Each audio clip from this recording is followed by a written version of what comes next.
Luke Skywalker is here, and Amy's here with me. Yes, Miss you, stranger. Thank you. Miss you, too. The original Star Wars star, Mark Hamill, joins us. How incredible is that? So we didn't see you until the final moments of The Force Awakens. What was your initial reaction when you found out you were returning just for one scene? I thought, this is the most elaborate entrance of my career. Everybody talks about me for 2 hours. I'm reading it thinking, and I kept marking down, the sword of Skywalker is too powerful, Skywalker must be stopped. Everybody's talking about me. It was a shock. It was a big surprise, but I think there are much bigger surprises in The Last Jedi. In fact, the most important line I think Luke says is, "This is not going to go the way you think." Oh, wow. And when I read the script, I was stunned. These films now are being made by people that were children when the first films came out. They're the generation that grew up as fans and now are in charge of the franchise. And it's just wonderful to be associated with something that makes people so happy and is escapism. Yeah. You know, people want to get away from, we don't want real life. It's too harsh. And that's what I'm in. I'm in the escapism business. And you've been at this since 1977. So Yeah. what made you come back for this new generation of films? Well, it was kind of intimidating because we never expected that. We thought if they do another trilogy, it wouldn't involve any of our characters. It'd be all new characters.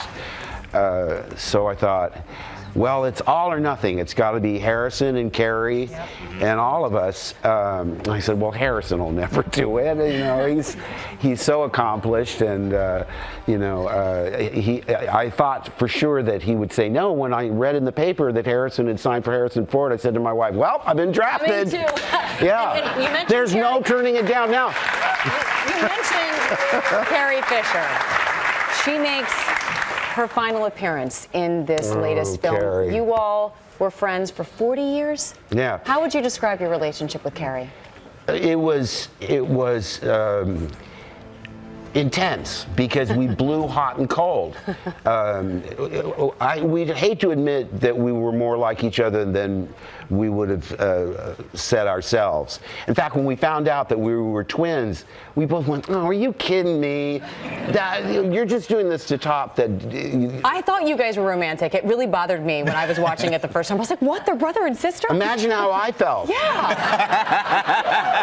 I mean, it was like the worst good news, bad news joke in the universe. The good news is there's a really attractive young woman in the universe. Bad news is she's your sister. Well, you know, It was horrible. And you have a son, Nathan. Now, when Nathan was born, you were just into these movies. But how was it for him, for your kids to grow up with their dad as Luke Skywalker? Well, he was born in England when we were making Empire Strikes Back, so he's got 2 passports. And oh, there he is.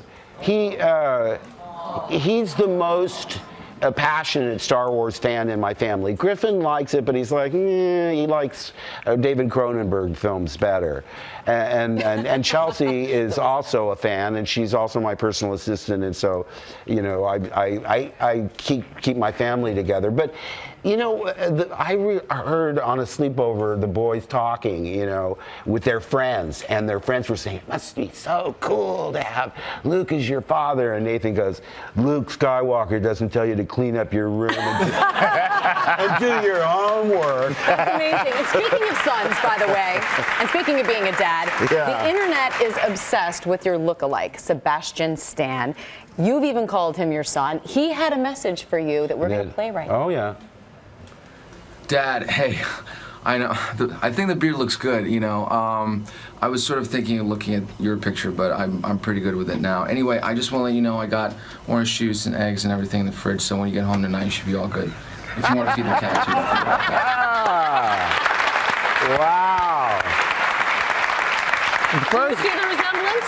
Well, at first I said, he's way too handsome to be compared to me. Really? But and then they morphed us together, and I thought, ooh, that is kind of spooky. But he's a wonderful actor. People say, will you support him to be, the young Luke Skywalker when they make those movies? And I thought, he doesn't need me. He's an accomplished enough actor to get it on his own, and I shouldn't put my thumb on the scale because it's not my choice. It's Disney and Lucasfilm, and I don't want to, cut short any other potential Lukes. But he's definitely a contender. Oh yeah, and I'd love to work with him. Heck, I'd play his father any day. That's well, great. I tell you what, we're glad that you came here to work with us today and talk about the movie. And it is Star Wars: The Last Jedi, and it flies into theaters December 15th. Mark Hamill, everybody.